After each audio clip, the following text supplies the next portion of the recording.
Amazing grace, how sweet the sound that saved a wretch like me. I once was lost, but now I'm found. Was blind, but now I see.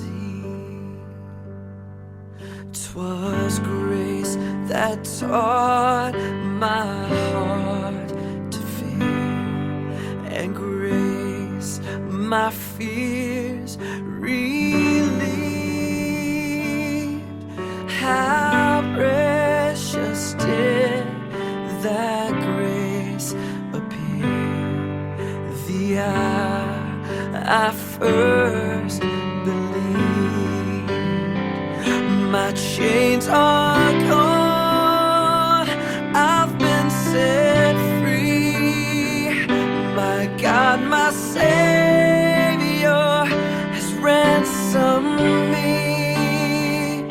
And like a flood, His mercy reigns.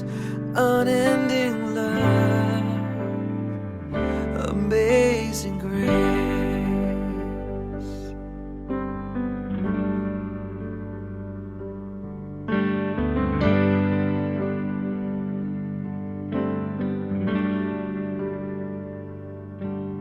The Lord has promised good to me. His word, my hope secures. He will my shield and portion me, as long as life endures. My chains are gone, I've been set free. My God, my Savior has ransomed me. And like a flood, His mercy reigns. Unending love, amazing grace. My chains are gone, I've been set free. My God, my Savior has ransomed me. And like a flood, His mercy reigns. Unending love, amazing grace.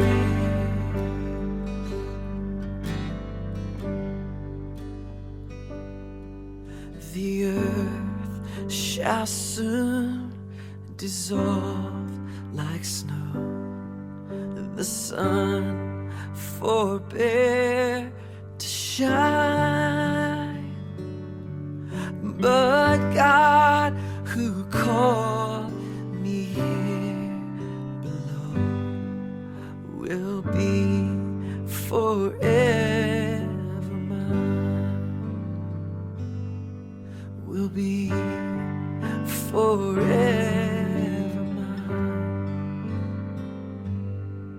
You are forever mine. Tayo po'y pasamandaling tumayo para po sa ating confession of faith. Tayo na daw, sabi ni baby. Tayo naman. Atin po ito nga ideklara, basahin po natin ng sabay-sabay. Ito pong ating confession of faith. Ideklara po natin katotohanan ng salita po ng ating Panginoon Diyos. I believe in God the Father Almighty, Creator of heaven and earth. I believe in Jesus Christ, His only Son, our Lord, who was conceived by the Holy Spirit and born of a Virgin Mary, was crucified, died, and was buried. The third day He rose again from the dead. He ascended to heaven and is seated at the right hand of God the Father Almighty. From there He will come to judge the living and the dead. I believe in the Holy Spirit, the Holy Universal Church, the communion of saints, the forgiveness of sins, the resurrection of the body, and the life everlasting. I believe that God is a triune God, expressed in three persons, God the Father, God the Son, and God the Holy Spirit. I believe the Holy Scripture is the Word of God. It has the final word in all matters of faith and practice. I believe the Holy Scripture is authoritative, true, without error, providentially preserved, sufficient for salvation and Christian living. Amen. Habang tayo po'y nakatayo, makibukas po tayo sa ating pong teksto. Makibukas po tayo sa liham po ni Apostle Paul sa Galatia. Galatians chapter 5, verse 16 hanggang 26 po. Galatians chapter 5, verse 16 hanggang 26 po at basahin po natin ito ng sagutan. Ako po sa verse 16, kayo po sa 17 at sa last verse po sa verse 26 ay sabay-sabay po tayo. Basahin ko po ito sa NIV version. Galatians chapter 5, verse 16. So I say, live by the Spirit, and you will not gratify the desires of the sinful nature. For the flesh that desires against the spirit, and the spirit against the flesh. These are the opposition of one another, so that we may not be perfectly. 18. But if you are led by the Spirit, you are not under law. Now the deeds of the flesh are evident, which are immorality, impurity, sensuality, Idolatry and witchcraft, hatred, discord, jealousy, fits of rage, selfish ambition, dissensions, factions, envying, drunkenness, carousing, and things like these of which I have formerly warned you, just as I have forewarned you that those who practice such things will not inherit the kingdom of God. Verse 22, but the fruit of the Spirit is love, joy, peace, patience, kindness, goodness, faithfulness. Gentleness, self-control, against that which there is no law. Those who belong to Christ Jesus have crucified the sinful nature with its passions and desires. If we live by the Spirit, let us also walk by the Spirit. Altogether, let us not become conceited, provoking, and envying each other. Tayo po'y pasamandaling manalangin. Pagpalain nawa ang pagkakabasa ng iyong banal na salita at kami, Panginoon, ay dumudulog sa iyo ng patuloy na paggagabay mo sa amin, ang iyong Santong Espiritu ng aming sinasamo na ipaunawa ang mga talatang ito at patuloy na maisapamuhay namin, Panginoon, anuman ang aral, anuman ang mensahe mo sa oras na ito. Sa iyo ko pinagkakatiwala ang gawain na ito, salguan na ito at patuloy pagpalain ng buhay ng bawat isa. Ito ang panalangin in Jesus' name. Amen. Amen. Makaupo na po ang bawat isa. Yung binasa po natin ay very familiar phrases. No? Sabihin, parang gasgas na po sa atin. Lalo na po sa last part na binasa po natin, yung lagi natin nakikita yung fruit of the Holy, o fruit of the Spirit. No? Lagi nating nababasa, lagi natin naririnig yan. Tignan po natin, no, in the context ng ating pong pagninilayan po sa oras po na ito, tignan po natin kung ano yung context nito pong fruit of the Holy Spirit or fruit of the Spirit. And sa mga susunod po mga linggo, no? Hindi po po, no? Sa mga susunod po mga linggo, atin po isisiris po itong fruit of the Spirit. No? Pero ngayon po, tignan muna po natin no? yung background nito pong sulat po ni Apostle Paul dito po sa Galatia.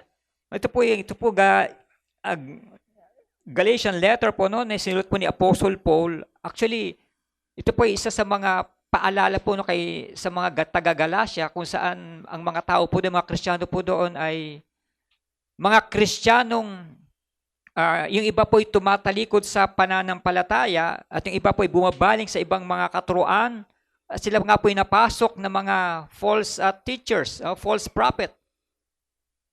Kaya nga po, sinasabi ni Apostle Paul po dito no, na napakadali nyo ng mga maengganyo ng ibang katuruan. Bakit kayo naniniwala sa ibang mga katuruan? Hindi nyo pinaniwalaan, hindi pinanghawakan yung katuruang ipinangaral namin sa inyo. Diyan nga po sa chapter 1, yung no other gospel. Sabi ni Apostle Paul na walang ibang mabuting balita maliban sa mabuting balita na ipinahayag o ipinangaral ng ating Panginoong Hesukristo, na ipinapangaral naman ng mga alagad at ipinapangaral naman po sa bawat po sa atin. Dito po, pagdating po sa chapter 5, freedom in Christ, meron ng kalayaan kay Kristo. Ito yung mga nakipag-isa kay Kristo ay meron ng tinatawag na kalayaan.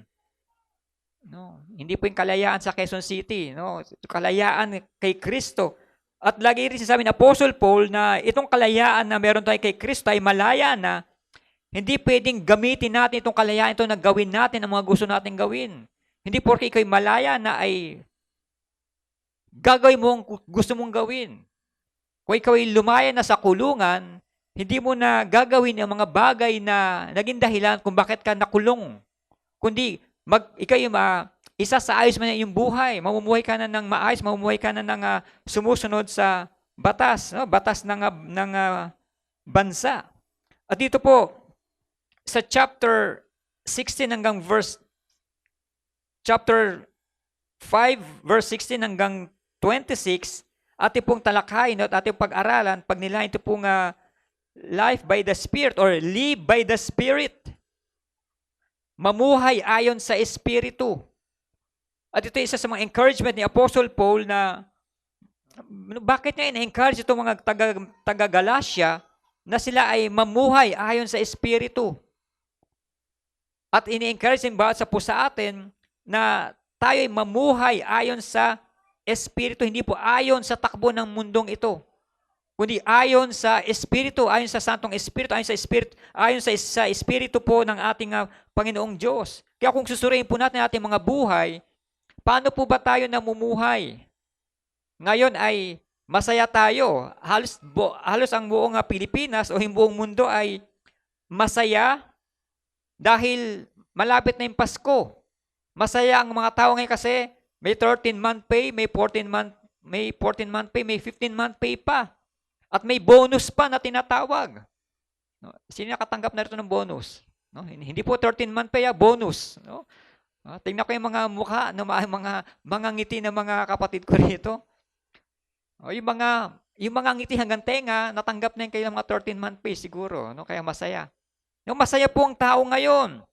No? Sila po ay namumuhay ayon sa takbo po ng mundo pong ito ngayon. Kung ano yung ginagawa ng mundo, yun ang ginagawa na rin po ng mga tao po ngayon.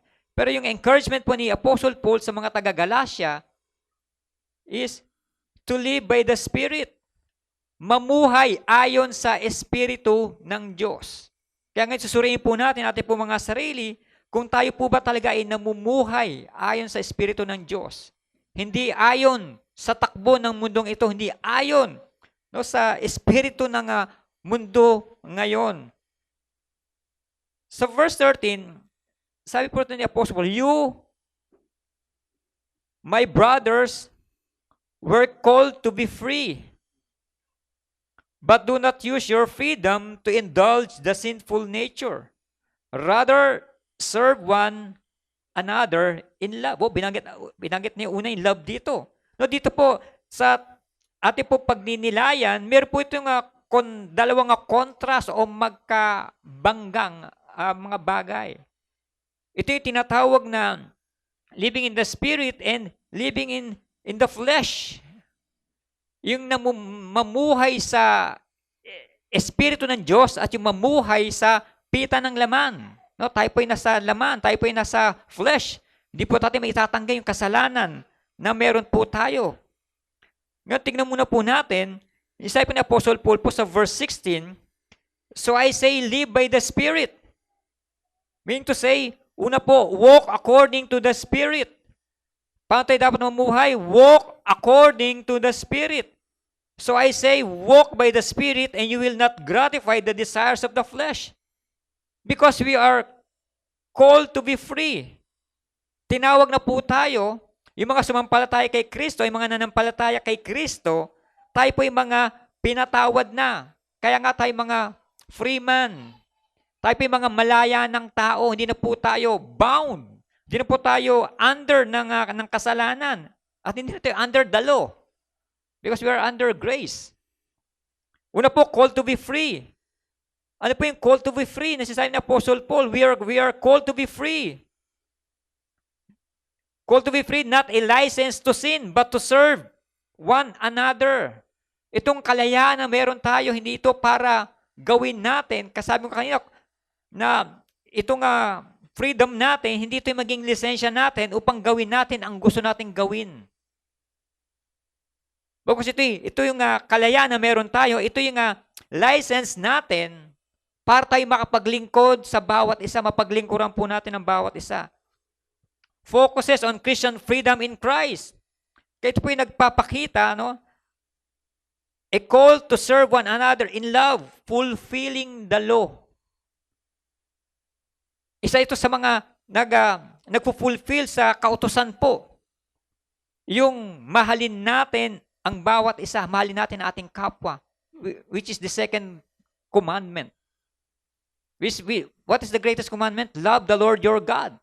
Then the next one is, ito'y sa ating mga kapatiran. Kaya, yung tinatawag na call to be free, na tayo ay binigyan ng kalayaan upang mapaglingkuran, mapagsilbihan po natin, o mahalin natin, o ibigin natin ang ating mga kapwa. At sa pamagitan nito, natutupad po natin ang sinasabi ng kautusan. Hindi po yung kautusan ni Moses, kundi yung new law na ibinigay po sa atin ng ating Panginoong Jesucristo, which is, una po, para sa ating Panginoon Diyos, at pangalawa, para sa ating kapwa. Walk according to the Spirit, life led by the Holy Spirit. Life led by the Spirit of God. Kaya paano tayo dapat mamuhay? How we live our lives? Our daily conduct. Yung ating pang-araw-araw na pumuhay, yung ating mga decision making, yung ating mga habits na tinatawag. Sabi dito, no, life led by the Spirit. Ito ay dapat na tayo pinangungunahan ng banal na Espiritu sa lahat po ng aspeto ng ating buhay. At sa pinakamalit na detalye po ng ating buhay, dapat ang banal na Espiritu ang nangunguna po sa atin. Nasa unahan po natin, ibig sabihin tayo yung sumusunod. Hindi yung tayong sinusunod.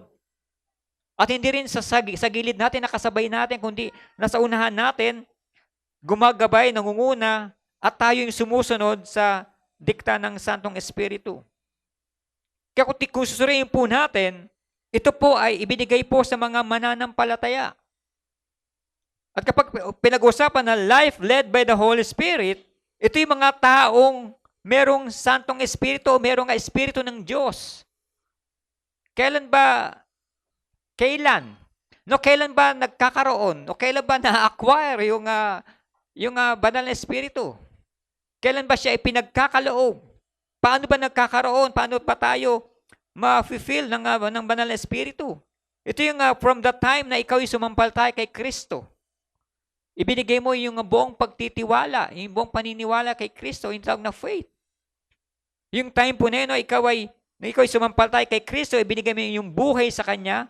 Yun po yung time na ikaw ay pinagkalooban ng Santong Espiritu. Bababa yung Santong Espiritu at mananahan sa'yo. At yun po yung tinatawag na guarantee na ikaw ay ligtas. Kaya ito po ay patungkol sa mga saved person. Ito ay patungkol sa mga sumusunod kay Kristo. Ito ay patungkol sa mga mananampalataya. Sumasampalataya kay Kristo o naniniwala kay Kristo. Kasi sila po yung mga tao na pinangungunahan ng Santong Espiritu. Kaya how we live our lives? Paano ba tayo namumuhay? Paano tayo pinamumuhay itong buhay na ito? Yung ating pang-araw-araw na pamumuhay, our daily conduct. Kamusta yung relationship po natin sa ating mga kapitbahay? Sa community, sa mga estudyante, sa mga classmates natin, sa mga teachers natin, sa mga professors natin. Paano natin sinasabuhay yung buhay na meron po tayo bilang mga pinangungunahan ng Santong Espiritu sa mga desisyon na ginagawa po natin?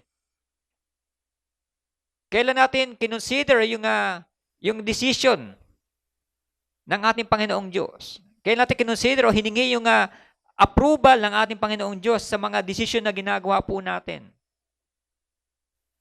Para, di ba para nga daw tayo mga, may ano, no, may ganun. Nagsasalita daw tayo ng wala naman daw kausap. Pero hindi nila alam, no, ang kinakausap natin ay yung banal na Diyos. Nakikipag-usap tayo sa Kanya. At maging sa mga maliit na desisyon na ginagawa po natin, no, nawa ito ay hinihiling natin, no, sa ating Panginoong Diyos. Kahit sa pinakamaliit na detalye po ng desisyon na ginagawa po natin. Hingin natin approval ng ating Panginoong Diyos. Ipagpasa Diyos natin ano man yung mga desisyon na gagawin po natin. Maging habits po natin. Ano bang habits? Yung mga gawi po natin. Yung mga ginagawa po natin sa araw-araw. Yung mga habitual na bagay na ginagawa po natin. Nawa, yan po ay pinangungunahan ng Santong Espiritu. Yung buhay na yan na meron tayo ngayon, nawa, yan yung pinangungunahan ng Santong Espiritu. Hindi tayo pinangungunahan ng mga idea o ideology ng ibang mga tao. O yung social media, normally yan yung nangunguna sa ngayon. Yan yung nagdidikta ng buhay natin sa ngayon. Yan yung nagdidikta kung ano yung dapat mong gawin. Yan yung nagdidikta kung ano ang gagawin mo para bukas, isang linggo, isang taon. Diyan na nakadirect ang buhay natin sa social media. Yan yung nagsasabi kung ano ang gagawin natin sa mga decision na gagawin natin. Mga preferences natin, yung social media na nagdidikta po ngayon. Yan po yung nakakalungkot at nakakatakot. Na pinapalitan ng social media yung ating Panginoong Diyos. Kasi sa verse 18, but if you are led by the Spirit, you are not under the law. But if you are led by the Spirit of God, you are not under the law. Hindi na po tayo nasa ilalim ng kautusan. Napakarami po ng kautusan po. No? Kautusan ni Moses. Napakarami po niyan. There are 600 plus na mga kautusan. And 3/4 po niyan ay yung tinatawag natin positive at negative. Yung 1/4 po niyan ay negative po, no? Kaya kung susuriin po natin, if we are under the law, kailangan po natin sundin po yan, yung mga 600 plus po na yan na mga kautusan. But, sabi po dito, if you are led by the Spirit of God, you are not under the law. Kaya, kung tayo po'y pinangungunahan, pinananahanan ng Santong Espiritu, tayo po ay hindi na po nasa ilalim ng kautusan ni Moses. Tayo po ngayon nasa ilalim na ng kautusan ng ating Panginoong Diyos, or we are under grace na tinatawag. Kasi kapag sinunod po natin, wala pong talagang nakakasunod ng kautusan. No, maliban, no? Ang nag-fulfill lamang po ng kautusan na yan ay ang ating Panginoong Jesucristo. No, kaya nga po, inabolish yung kautusan po niya kasi hindi po talaga siya kayang sundin ng tao. Ang nakagawa lamang po niyan ay ang ating Panginoong Jesucristo. But praise be unto God. Nung tayo po ay Kanya po iniligtas, nung tayo po ay sumampalataya, tayo iniligtas ng ating Panginoong Diyos, tayo po ay inalis na po sa ilalim ng kautusan. Kautusan po ni Moses, no? At tayo ngayon nasa ilalim na ngayon ng grasya o habag ng ating Panginoong Diyos. Kaya mag-ingat din po tayo, baka naabuso naman natin yung grasya ng Diyos. Noon, kapag ka nagkasala ka, cursed. Kapag ikaw ay hindi sumunod kay Yahweh, you are under curse. Ikaw ay susumpain naman. Ikaw ay pwedeng mamatay on the spot. Pero sa panahon po natin ngayon, kahit anong dami o anong mga degree ng iyong kasalanan, buhay ka pa rin. Malakas pa rin. Malusog pa rin tayo kahit anong kasalanan nagagawa po natin, pero wag naman po nating sagarin. Wag po naman po natin abusuhin. Ito nga biyaya po ng ating Panginoon Diyos dahil tayo po ay nasa ilalim na ng kanyang habag. Life led by the Holy Spirit. No? Ito nga isa sa mga walking according to the Spirit of God. At pangatlo po, empowered by the Spirit. No, tayo po ay pinapalakas po ng Santong Espiritu. Kung tayo po ay naglalakad o isinasapamuhay itong mga bagay po na ito.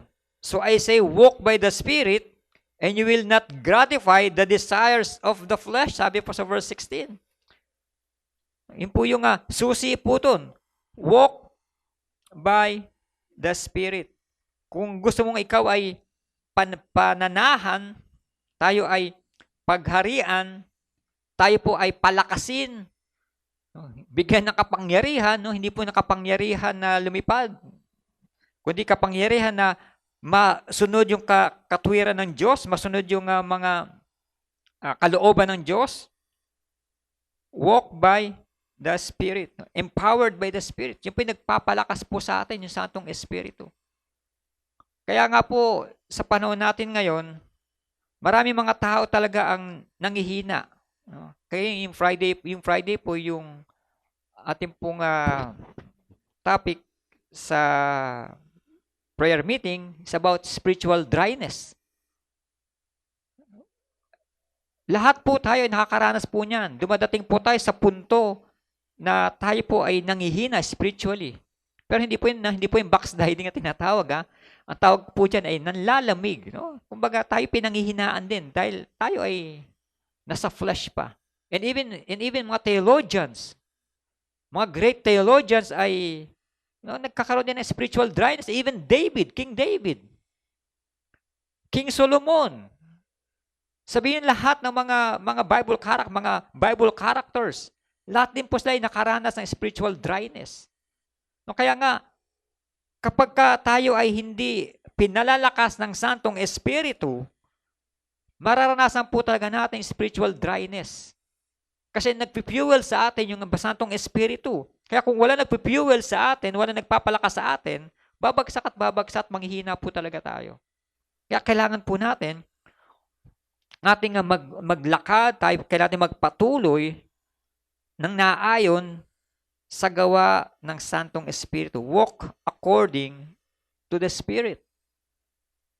Not the spirit of this world, but the Spirit of God. Yung Santong Espiritu na tinutukoy po ni Apostle Paul.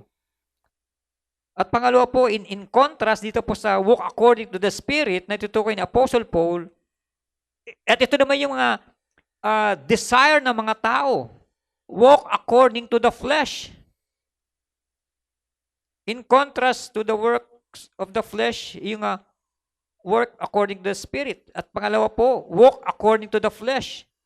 Sabi po sa verse 17 hanggang 21, for the sinful nature desires what is contrary to the Spirit, and the Spirit what is contrary to the sinful nature. They are in conflict with each other, so that you do not do what you want. No, ito po yung dalawang bagay na nagsasalpukan. Parang doon sa Laodicea, yung init tsaka lamig, Anong output ang init at lamig? Mainit na tubig at malamig na tubig. Lukewarm, walang lukewarm na Kristiyano, Sabi doon, pwede kang mainit, pwede kang malamig, pero hindi ka pwedeng maging lukewarm. Iba po usapan pagka lukewarm Christian, yun po yung questionable, Yun po yung hindi mo masabi kung siya nga ay Kristiyano or hindi, kasi nga siya ay lukewarm. But this one, walk according to the flesh. Ito yung sabi ng Apostle Paul. Sabi po ito dito po sa sulat ng Apostle Paul na marami po siyang binanggit ng mga bagay. Ilan lamang po ito sa mga binanggit ni Apostle Paul na mga bagay na namumuhay sa pita ng laman. Walk according to the flesh. And those actions and attitudes that come from our sinful nature. Kaya sa verse 19, the acts of the sinful nature are obvious. In other words, it's not hard to recognize the works of the flesh. They are obvious. Ano sa Tagalog obvious? Halatang halata. Hindi mo na maitatanggi, hindi mo na maikakaila. Kitang-kita. Obvious na obvious. No, they are obvious and destructive actions. At ito po, no, meron po siyang 4 na grupo na binanggit po si Apostle Paul na obvious sin. No? Talaga nga, it's not hard to recognize. Kitang-kita mo na. Pero yung mga, nakita yung mga magnanakaw na huli-huli na sa pagnanakaw, di ba, itinatanggi pa. Yung mga kitang-kita na sa CCTV, di ba, ikaw ito, di ba, ikaw gumawa nito? Ay, hindi ako yan. Di ba, itinatanggi pa rin. Pero sabi ni Apostle Paul po dito, sa verse 19, the acts of the sinful nature are obvious. At ito po yung mga 4 na grupo ng mga kasalanan na obvious daw po, no, na nakikita po natin sa ating mundo. Ito yung mga taong naglalakad o namumuhay ayon sa pita ng laman. Sabi ng Apostle Paul, the first group is sexual sin. Sabi po dito, sexual sin sa verse 19, sexual immorality, impurity, and debauchery. No? Sexual immorality, impurity, karumihan, kahalayan, this refer to any sexual activity outside of the boundaries God has set for marriage. Sexual sin is one of the clearest example of the flesh desires. Ito yung isa sa pinaka-obvious na kasalanan na nakikita po natin kasa ka po pumunta ngayon. At pangalawa po, the following 2 are religious sins na tinatawag. Ano ito? Idolatry and witchcraft. Idolatry or sorcery.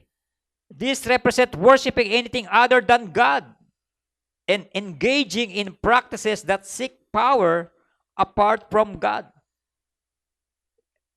Idolatry can take many forms in our modern world. From money to career to relationships. Maraming mga bagay na pumapalit sa ating Panginoon Diyos. That's idolatry. Kaya mag-iingat po tayo. Yan po is sa mga religious sins na obvious daw po. No? Maging sa panahon po natin ngayon. At pangatlo po, the third and largest category comprise social sins. Ano yung social sins naman po na tinutukoy po rito? Tingnan po natin. Hatred, discord, jealousy, fits of rage, selfish ambition, dissensions, factions, and envy. No? Poot, alitan, selos, yung pumutok sa galit, tunggalian, mga hindi pagkakaunawaan, pagkakabahabahagi, inggit. No? Social sins pala yan. No? Meron palang social sins na tinatawag. Yan yung mga nakikita po natin. At present po yan sa paligid po natin. And sometimes, maging ang iglesia po ay hindi po exempted sa mga kasalanan po ito. At ito po ay nararanasan din po natin. At naranasan po natin to before. No. Ano po yun na wala po sa script yun ha. These are relational sins. Ito yung paikitungo natin sa ating kapwa. Kaya nga sa mga naunang mga passage na serve one another in love. Magmahalan. Maglingkod tayo sa bawat isa na merong pag-ibig. Kasi nga, ito pala nga, social sins ay mararanasan at makikita po't mararanasan po natin sa ating buhay. These sins destroy relationships, create conflict, and tear apart communities. Social sins. Marami pala, no? Sexual sins, religious sins, social sins, at pang-apat, ano kaya yung sin na yung pang-apat kaya? Ito, yung pang-apat, ano po ito? Ano tayo? Kasama tayo, siguradong kasama po tayo rito or hindi ito exempted dito sa pang-apat. Sabi po sa pang-apat, and the final 2 sins are, basahin po natin, drunkenness and orgies. Ito yung tinatawag na sins of excess. Ito yung kasalanan na sa Tagalog ay sobra-sobra. Ano yung sobra-sobra? Ito yung mga sobra-sobrang pagsasaya. Kaya ngayon po, kabi-kabila ang mga Christmas party, kabi-kabila ang mga inuman, kabi-kabila ang mga walang taros. Tama ba, walang taros? Walang taros na pagsasaya. No, yun po yung sinasabi po rito, yung drunkenness and orgies. This represent a lack of self-control and indulgence in excess, whether through alcohol, substances, or reckless behavior. Ito yung sobra-sobrang pagpaparty, party-party. Nakita na ba kayo yung mga wild behavior na during parties? Yung mga nagtatalunan na, nagsisigawan na, wala po sila pinagkaiba doon sa mga sumasamba doon sa gintong guya sa panahon ni Aaron. Yung sila gumawa ng golden calf na tinatawag. Ano ginawa nila? Sila walang taros na nagsaya, nag-inuman, nagpakalasing, nagsayawan ng walang taros. No, yun po yung sins of excess na tinatawag. No, yun po yung sabi po ng Apostle Paul dito, na they are walking according to the flesh. Ito yung mga bagay kung saan ang mga tao ay namumuhay nang naayon sa pita ng laman. Kaya mag-iingat po tayo. Ito yung binabalaan po tayo ni Apostle Paul. Binabalaan po tayo ng banal na salita ng ating Panginoong Diyos. Kaya sabi sa verse 16, so I say, sabi ni Apostle Paul, live by the Spirit, and you will not gratify the desires of the flesh.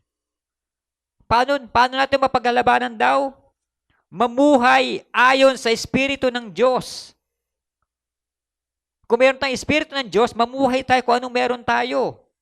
Huwag natin ipamuhay yung mga bagay na nasa mundo, kundi ipamuhay natin na kung anong meron tayo. Kung meron tayong Espiritu ng Diyos, pamuhay natin ang Espiritu ng Diyos. At hindi ninyo pagbibigyan ang mga pagnanasa ng laman. And most of the time, mas malakas ang pita ng laman kaysa sa Espiritu ng Diyos. Madalas kaya nga lagi natin na pagbibigyan yung pita ng laman, yung nasa ng laman, yung gusto ng laman. Di ba? Sa pagkain na lamang. Kahit na bawal, kasi masarap. Di ba? Kumakain tayo ng bawal. Kahit na mataas ang sugar, puro sweets pa rin. Kasi magpapasko, minsan lang naman daw. Mataas ang cholesterol, ayun, lechon pa rin, di ba? Alam natin bawal. Yan po yung mga simpleng example. Pero kapag pinag-usapan na po natin yung kasalanan, no? Ibang usapan na po yan. Yung pita ng laman na tinatawag. Kaya, mamuhay tayo o mamuhay kayo, sabi ni Apostle Paul, mamuhay ayon sa Espiritu ng Diyos. Huwag mamuhay ayon sa takbo ng mundong ito. Kasi kapag namuhay tayo sa takbo ng mundong ito, tayo po tagay babagsak sa pita ng laman. Kasi ang ino-offer po ng mundo natin ay puro mga makamundong bagay. At hindi para sa Diyos. Then, crucifying the flesh. Crucifying the flesh. Sabi po ni Apostle Paul po dito. Sabi po ng Biblia. Sabi po dito sa verse 21, I warn you, as I did before, that those who live like this will not inherit the kingdom of God. Yung mga tao palang nagpa-practice ng mga bagay na ito, itong mga pita ng laman, ay walang bahagi sa kaharian ng Diyos. Yung nagpa-perform, nagpa-practice ng sinful nature na ito that are obvious, will not inherit the kingdom of God. Maliwanag na sabi po ni Apostle Paul na walang kabahagi ang mga ganitong tao sa kaharian ng Diyos, yung mga taong nagpapatuloy sa kasalanan. Kaya mapalad po tayo kung tayo po ay nasasaktan, tayo po ay tinatamaan patungkol sa ating mga kasalanan kasi tayo ay mahal ng Diyos. Tayo ikinokorek ng Diyos, itinutuwi tayo ng Diyos at sinasabi sa atin kung ano yung mga mali natin na dapat nating gawin. Ay yung sinasabi ng Biblia No, hindi po sinasabi ng ibang mga tao at hindi ko ito sinasabi sa inyo lamang kundi ito sinasabi po ng banal na kasulatan. At isang paalala sa bawat sa po sa atin. And crucifying the flesh is not a one-time event. Hindi po ito yung ikaw humingi ng tawad ngayon, bukas ay banal ka na. No, this is, ano po ito? A long journey. Long term. Hindi po ito short term. Ito yung mahabang proseso ng paglalakbay po natin bilang Kristiyano. Kaya habang nasa lupa tayo, buhay tayo, humihinga tayo, may pakiramdam, may pangunawa, praise be unto God. Binibigyan tayo lagi ng pagkakataon ng ating Panginoong Diyos na makapagsisi sa ating mga kasalanan sa mga bagay po na ito. And crucifying the flesh is not a one-time event. Kahit na tayo nag-decide to follow Jesus, kahit tayo ay naglakad ng paluhod at sinabi natin, tayo ay nangako na susunod tayo kay Kristo, ano man na mangyari. Pero mahaba po yung lakbayin po natin. Mahaba ang ating lakbayin. And this is why walking the Spirit is a daily practice. Kaya ito ay pinapractice natin araw-araw. Hindi po ito every Sunday. Hindi po ito every month o every year. Kagaya next week, gagawa na naman ng mga estudyante ng New Year's resolution. No, hindi po yun ang tinutukoy po rito. Walking by the Spirit is a daily practice. A constant surrender to the Spirit's guidance in our lives. Mahirap po talaga at masakit itong walking by the Spirit. Mahirap po talaga ang sumunod kay Kristo. Kasi ang kakibat po nito yung pagtalikod po natin sa mga bagay na gusto po natin. Pagtalikod sa mga makasalanang ino-offer ng mundo pong ito at yakapin ang krus ni Kristo, which is suffering. And every day we are called to reject the fool of the flesh and to allow the Spirit to direct our thoughts, decisions, and behavior. Yung ating mga kilos, gawi, pag-iisip, decision, naway ay naka-direct po, no? Sa Espiritu po ng ating Panginoong Diyos. No? Living by the Spirit. Yun po yung keyword. Mamuhay. Ayon sa Espiritu. At kung tayo ay namumuhay according to the Spirit of God, living by the Spirit, siyempre kailangan mamunga. Ang punong hindi namumunga ay tinatapyas o pinuputol at sinusunog, iginagatong kasi walang pakinabang. Kung tayo pa ay namumuhay sa banal na Espiritu, meron tayong tinatawag na bunga. Kaya ito yung context nito kung ipinamumuhay po natin, yung Espiritu na meron tayo, meron na tayo tinatawag na fruit of the Spirit. Verse 22, but the fruit of the Spirit. Ilan yung fruit of the Spirit? Ilan yung fruit? No? Ano po, hindi po siya fruits, ha? Sabi diyan, fruit. But the fruit of the Spirit, ilan yung fruit of the Spirit? Tanong ko lang po, 9. 9 po ba, tama? Pero may nakita ako, nagduda nga ako, sabi ko, nakita ko po, no, fruit of the Spirit ay the 12 fruit of the Spirit. May nakita po ako 12. Opo, sa Roman Catholic, 12. Opo. Pero sinasabi ng Biblia, dito po tayo maniwala sa sinasabi ng Biblia. Tingnan po natin kung siya nga po ba talaga. But ito daw dapat daw mayroong bunga. Mayroong bunga yung ipinamumuhay natin na Espiritu ng Diyos. Una, love. Fruit of the Spirit, love, joy, peace, patience, kindness, goodness, faithfulness, gentleness, and self-control. Tama po, 9. Hindi po 12.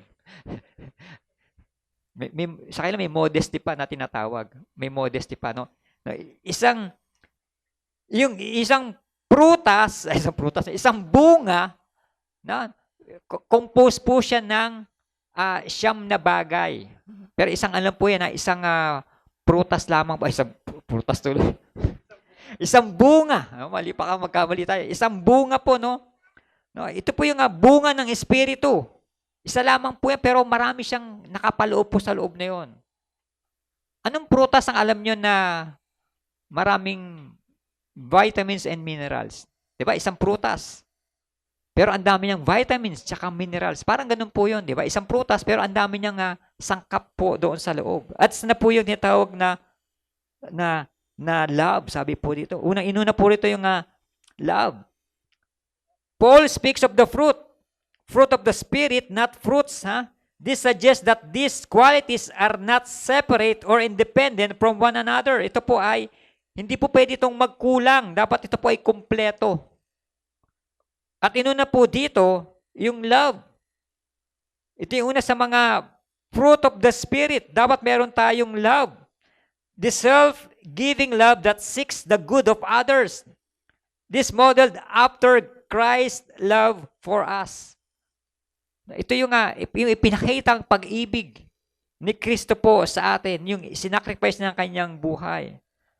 At pangalawa po, yung joy. Meron na tayo dapat na after na meron tayong pag-ibig, meron tayong joy ngayon, meron tayong kagalakan. A deep, abiding sense of happiness and contentment that comes from knowing God. Meron kang kagalakan. At pangatlo po, peace. A calm and harmonious spirit, both in our relationship with God and with others. Meron kang kapayapaan sa pakikitungo po sa bawat isa.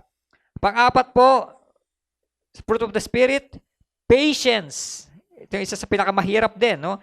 The ability to endure hardship or opposition with a calm and steady heart. Ability to endure hardship. Patience, kasama po yan sa sa mga pinag-aaralan po natin. Perseverance of the saints. Yung patience na tinatawag. Sa mga fruit of the Spirit, kindness. A gentle and compassionate attitude toward others. Especially those in need.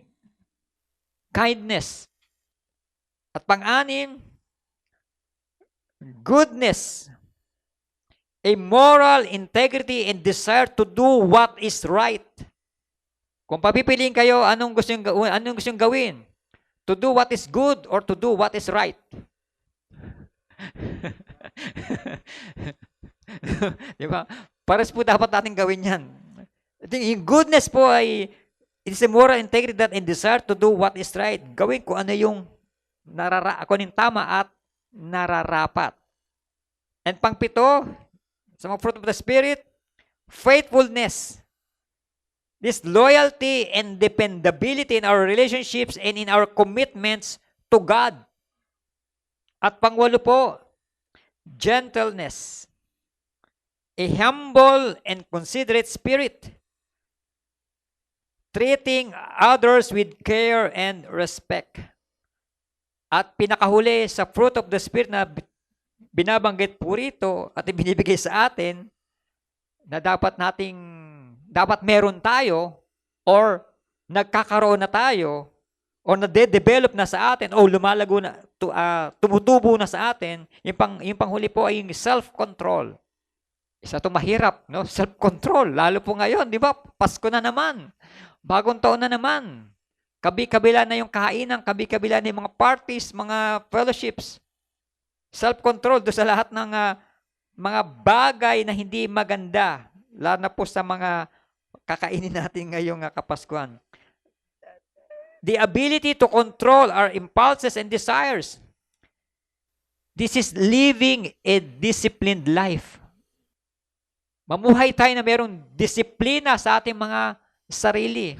Kaya naalala ko yung 70s, 80s, sabi sa ikauunlad ng bayan, disiplina ang kailangan. Which is, totoo po sa panahon natin ngayon kasi wala na pong disiplina ang tao ngayon. Kaya wala tayong pag-unlad kasi wala nang disiplina. But, kasama self-control. Itong shampoo na bunga ng banal na espiritu na supposed to be, dapat na, exact term dapat tumutubo na po sa atin. At unti-unti na po itong lumalago. At imposible po sa isang Kristiyano na meron sa atong espiritu na wala kahit isa dito, imposible po. Meron po dapat tayong love. Umuusbong na po yan. May joy, umuusbong na rin po yan. Peace, umuusbong na rin po yan. Patience, umuusbong na rin po yan. Goodness, faithfulness, gentleness, and self-control. Lahat po yan ay umuusbong na po sa atin. Kaya dapat po natin yang palaguin. Dapat po natin yang pagyamanin. Hanggang sa maging ano po yan, isang puno. Maging ganap na tinatawag. Pero mahirap po. No? Pero kailangan po natin gawin. Kailangan po natin pagsumikapan po yan. Dahil imposible po na wala po tayo niyan. Sinong walang love? Imposible rin walang love. Sinong walang joy? Imposible walang joy. Sinong walang peace dito? Isa sa mga panalangin natin yan. No? Yung peace of mind na tinatawag. No? Kaya ang tumutulong dito talaga, yung Santong Espiritu. Siya yung nagbigay po nito, siya yung nagpapatubo nito at siya rin yung magpapalago nito. Pero ang humihila po nito para maging bansot po itong mga bagay nito, yung flesh na tinatawag, yung desires of the flesh na tinatawag, yung pita ng laman, ito yung humihila. Ito yung pumipigil para ito ay lumago at nagiging bansot po. Hindi po siya namamatay, kundi naantala yung kanyang pag-usbong, yung kanyang paglaki. It's the fruit of the Spirit. Kaya nga tayo po ay dapat na mamuhay ayon sa Espiritu ng Diyos. Kasi meron tayong Espiritu ng Diyos sa bawat po sa atin. And they are all aspects of a single, unified fruit that the Spirit produces in our lives. We cannot pick and choose which aspects of the fruit of the Spirit we want to cultivate. Hindi po pwedeng, ang gusto ko, love lang. Ayoko ng self-control. Kasi wala akong self-control. Ang gusto ko, goodness lang. Ayoko ng gentleness. Ayoko ng faithfulness. Kundi, hindi po tayo pwede mag-pick and choose. If you are truly walking by the Spirit, all of these characteristics will grow in us over time. Lalago po yan sa atin. And this fruit is not the result of our own efforts, but the work of the Spirit in us as we surrender daily to His leading. Kaya sa ating mga pagtatapos, ito pong Galatians chapter 5 shows us that the choice we make in how we live determines the fruit we bear and the outcome of our lives. Kung ano po yung pinipili natin na ipamuhay, doon po nakasalalay kung anong bunga ang meron po tayo at kung anong kahihinatnan ng ating pong buhay. Kaya ito po isang paalala, isang encouragement at isang warning po sa bawat po sa atin. Ito po walking or life by the Spirit of God na meron po tayo. The works of the flesh which lead to broken relationships, division, and ultimately death must be crucified. We are called to walk by the Spirit, producing fruit that reflects the character of Christ. At sa ating pong pagtatapos, in-encourage ko po about sana examine po natin ang ating pong mga puso, yung ating pong mga isipan, kung tayo po ba talaga ay namumuhay ayon sa Espiritu ng Diyos o tayo namumuhay pa rin sa pita ng laman. We are called to walk by the Spirit, producing fruit that reflects the character of Christ. No? Tayo po'y tumayo, tayo po'y manalangin. Let us pray. We praise and we thank you, Lord, sa oras na ito. Dahil kami ay patuloy mong kinoconvict. Patuloy mo kaming nire-rebuke. Patuloy mo kaming pinapalalahanan ng ipong mga salita. We thank you, Lord, dahil ginamit mo maging si Apostle Paul upang isulat ang Book of Galatians, Panginoon, na naglalarawan na ang tao ay namumuhay sa pita ng kanyang laman. Kami ay tinawag mo, Panginoon, hindi para ipamuhay ang buhay na gusto namin, kundi kami pinili mo at tinawag mo at iniligtas mo upang ipamuhay ang buhay na gusto mo para sa amin. Kaya salamat, Panginoon, sa paalalang ito. At tulungan mo kami, Panginoon, na maisapamuhay ang bawat salita mo na aming napapakinggan, aming napag-aaralan, aming nababasa. At tulungan mo rin kami, Panginoon, na mapaglabanan ang pita ng laman, ang gawa ng kasalanan. Tulungan mo kami, Panginoon, dahil hindi namin kaya kundi mo kami sasama at papatubayan. Sa iyo namin patuloy na pinagkakatiwala ang aming buhay, ang kalakasan, ang aming spiritual na pamumuhay, ang aming pang-araw-araw na pamumuhay. Tulungan mo kami, Panginoon, na makapamuhay ng naaayon sa Espiritu. Naaayon sa Espiritu ng aming Panginoong Diyos. At tulungan mo rin kami, Panginoon, na mapagtagumpayan ang pita ng laman, mapagtagumpayan ang gawa ng kaaway, mapagtagumpayan ang mga bagay na humahadlang sa amin upang kami lumago sa pananampalataya. Tulungan mo kami, Panginoon, sa iyo namin pinagkakatiwala ang aming buhay, ang aming kalakasan, maging ang aming mga espiritualidad, Panginoon. Kaya salamat, Panginoon, sa oras na ito.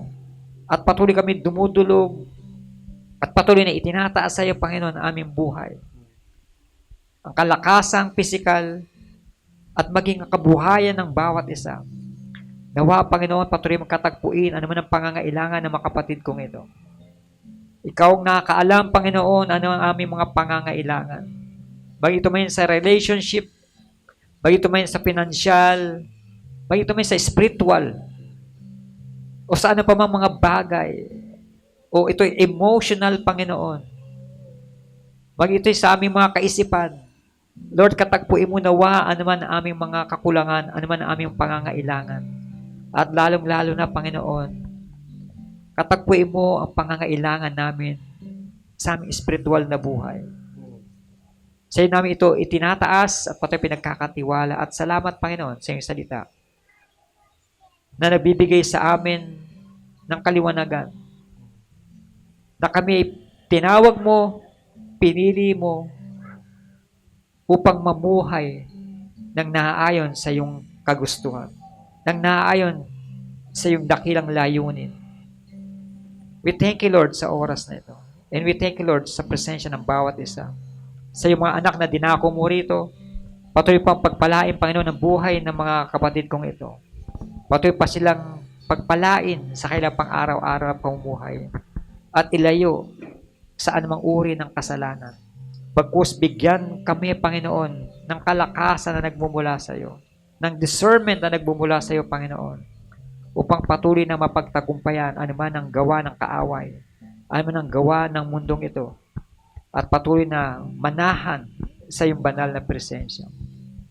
We thank you, Lord, sa oras na ito. We thank you, Lord, sa fellowship na ito. And we thank you, Lord, sa congregation na ito, Panginoon, na pinagkatiwala mo sa iglesia ito.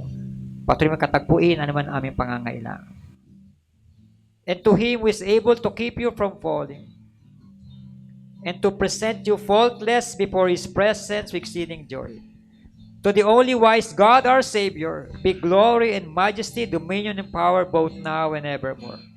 May the grace of our Lord Jesus Christ, and the love of God, and the fellowship of the Holy Spirit be with you all. Amen.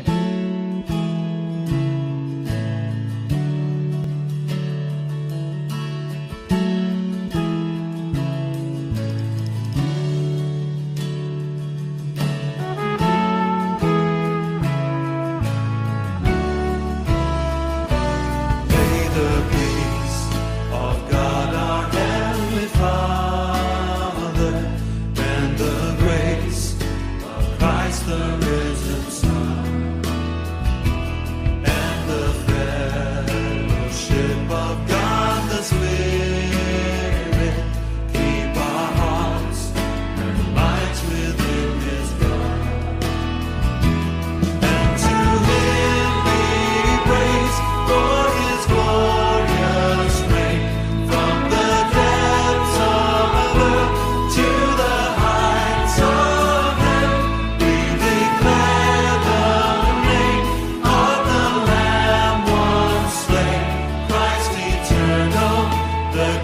King of Kings.